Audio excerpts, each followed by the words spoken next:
नमस्कार। नमस्कार। नागपुर टुडे और लॉर्ड बुद्धा टीवी के विशेष कार्यक्रम प्रेस क्लब में आज फिर आपका स्वागत है। और हम अर्थात मैं एस.एन. विनोद और जोसेफ राव दोनों मौजूद हैं आज की चर्चित सुर्खियों पर चर्चा के लिए।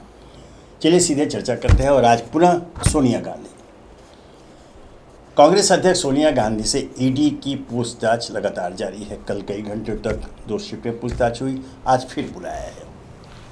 अगर ये एक सामान्य प्रक्रिया है तब तो स्वागत है, लेकिन ध्यान रहे जो सर्वथा आपत्तिजनक जो बात सामने आई वह यह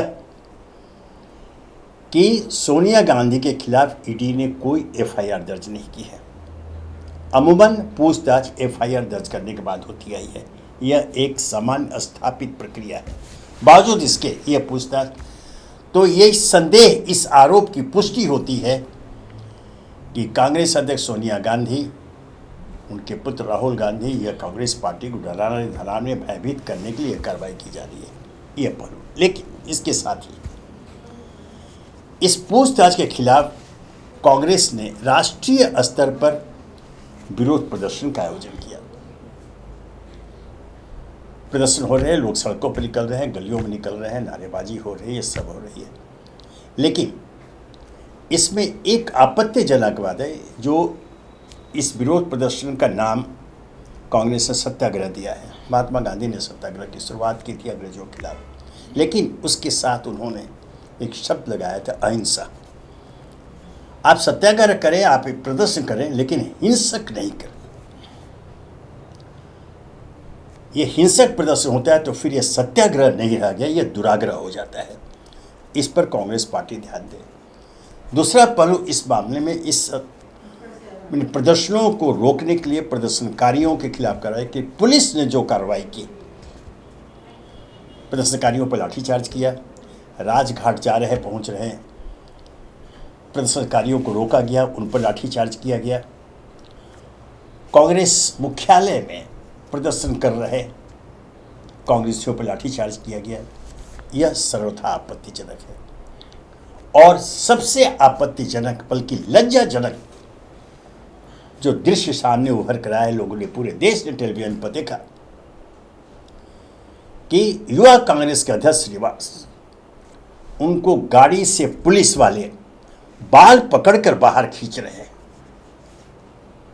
यह सब कुछ देखा, इसमें कोई इनकार नहीं कर सकता। यह घोर, जैसे मैंने कहा, यह आपत्तिजनक नहीं है, यह लज्जाजनक है हमारे लोकतंत्र का। जैसे मैंने कहा कि विरोध प्रदर्शन का अधिकार संविधान देता है, लोकतंत्र देता है, ये लोकतांत्रिक अधिकार है। हाँ, हिंसक नहीं हो, जैसे मैंने उसकी आलोचना की। लेकिन पुलिस को भी यह अधिकार नहीं है कि वह प्रदर्शनकारियों के साथ इस तरह से बर्बर व्यवहार करे। इससे राव साहब बताएंगे कि अंततः ये क्या संदेश समाज में जाता है, या स्थापित जो लोकतांत्रिक परंपरा है, जो संवैधानिक अधिकार है, क्या उसका यह हनन नहीं? कल की जो घटना थी, विशेषकर वो जो कांग्रेस के नेता का पुलिसकर्मी जो है बाल पकड़कर खींच रहे, वो देखकर तो बहुत दिल दहला गया। ऐसा नहीं होना चाहिए। प्रदर्शनकारी है वो कोई आपके दुश्मन तो नहीं है, उन्होंने आपको कोई गाली उतारी है, कोई गोली तो नहीं चलाई है। गोली चलाने वाले के साथ भी आपको ठीक से व्यवहार करना पड़ता है, ऐसा नहीं कि उसको आप मार सकते हैं। तो ये जो कल हुआ, अभी विरोध तो हो गई, सारे देश में विरोध हो रहा है, एक दिन का नहीं है। जब तक ये चलते रहेगा सिलसिला, जब तक कांग्रेस अध्यक्ष माननीय श्रीमती सोनिया गांधी को बुलाया जाएगा या माननीय श्री राहुल गांधी को बुलाया जाएगा ईडी कार्यालय में, तब तक ये विरोध होगा। मगर कल जो है पुलिस ने थोड़ी ज़्यादती की है, और मुझे लगता है इसका संज्ञान जो है हमारे देश के जो न्यायालय है उन्होंने लेना चाहिए, सर्वोच्च न्यायालय ने लेना चाहिए कि इस तरह से आप बर्बरता से आप उसको इनह्यूमन ट्रीटमेंट दे रहे हैं, एक अमानवीय तरीके से उसके बाल खींच के आप कर रहे हैं, ले जा रहे हैं उसको गाड़ी में, और वहाँ कोई उस समय कोई हिंसा की वारदात हो रही है या उन्होंने कुछ बहुत, नहीं, वो तो गाड़ी में है, गाड़ी में ऐसे कोई पत्थर चल रहे हैं, पत्थर मारे जा रहे हैं, ऐसा कुछ भी नहीं है। और ये इतना तो जगह जगह देश में प्रदर्शन हो रहे हैं, और लोग, हो सकता है कहीं जगह ट्रेन रोकी है, कहीं रास्ते पर लोग उतर आए हैं, जो कांग्रेस के लोग, महिलाएं भी हैं, यूथ कांग्रेस के लोग भी हैं। मगर इस तरह से कल जो हुआ वो ठीक नहीं है, और ये जो है संदेश एक तरह से गलत जाता है।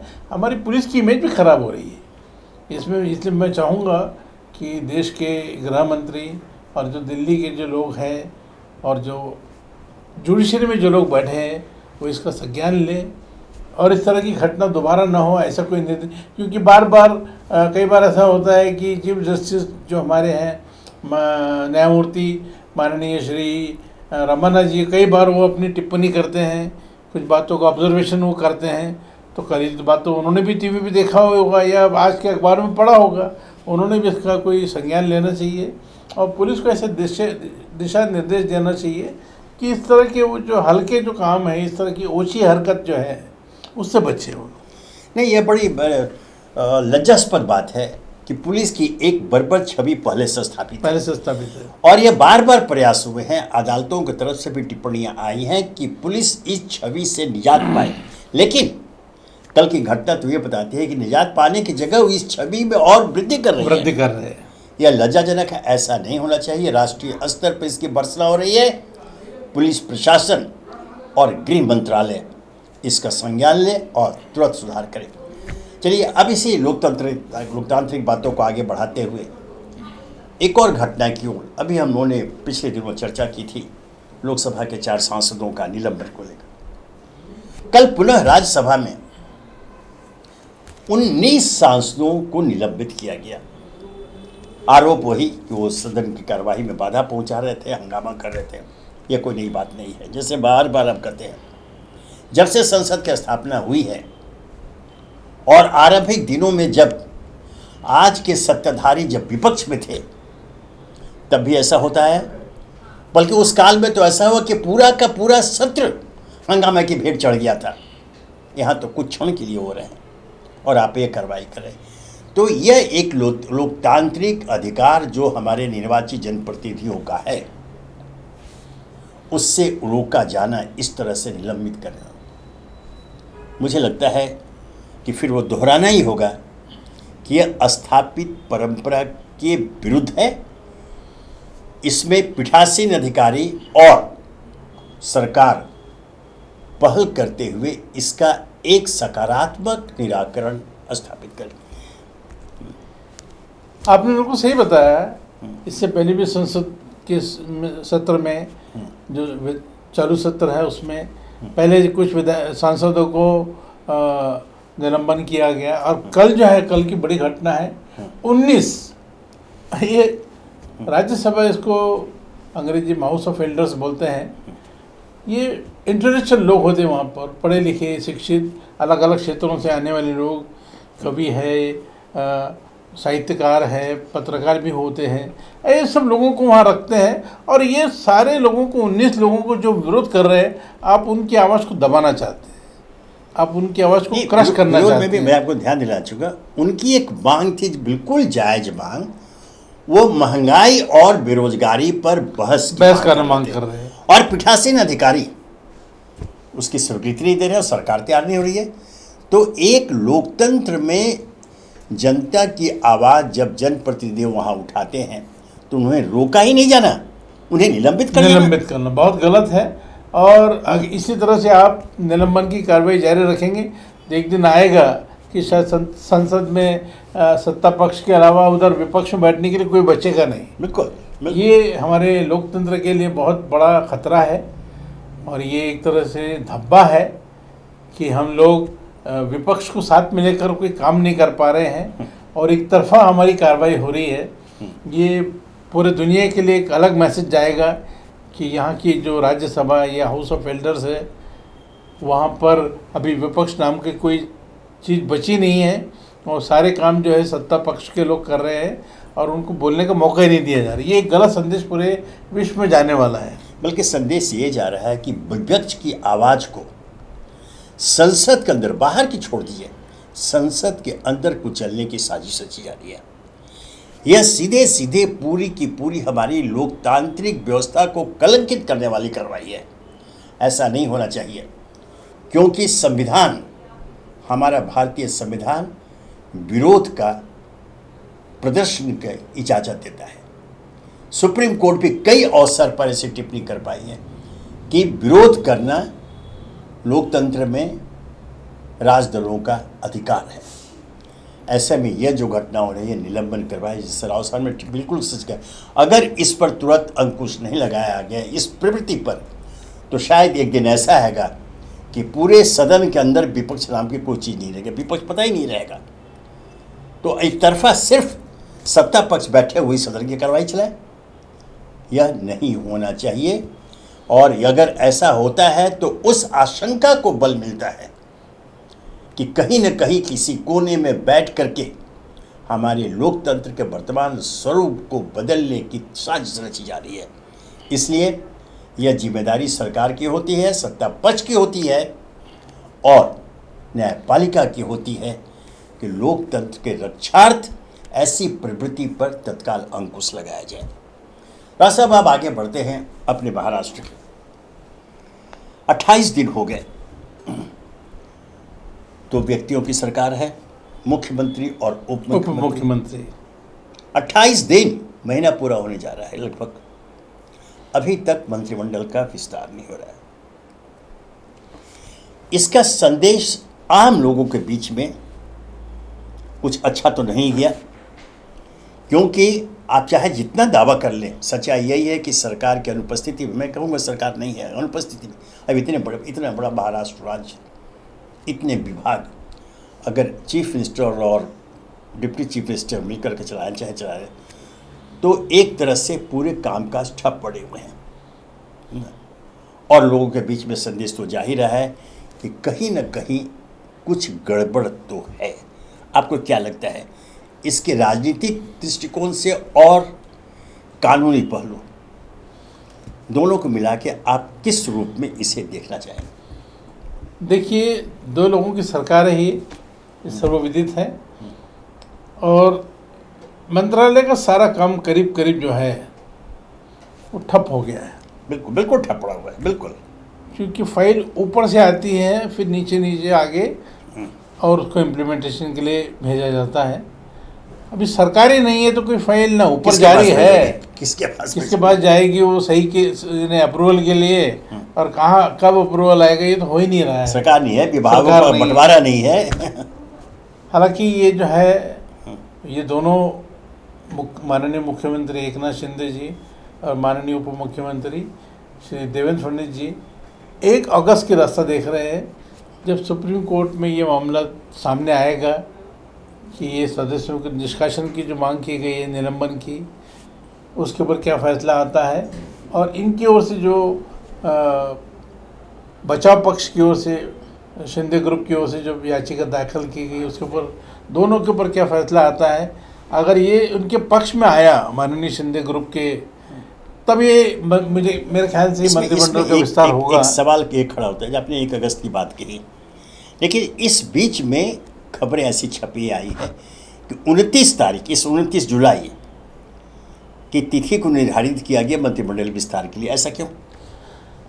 देखिए क्या होता है, कुछ खबरें ऐसी है जो आपको बीच बीच में उछालनी पड़ती है, भले उसमें तथ्य ना हो, तथ्य कम हो, मगर इंगेज रखना पड़ता है लोगों को, क्योंकि बहुत सारे लोग इसमें, उनकी आकांक्षा है, उनकी उम्मीदें हैं कि हमारे फला सांसद को, हमारे फला विधायक को या पूर्व मंत्री को फिर से मंत्री बनाया जाएगा। ये सब लोगों को थोड़ा इनकी आशाएं बंधी रहे, इनका जो है अपने एक उम्मीद पर दुनिया जीती है।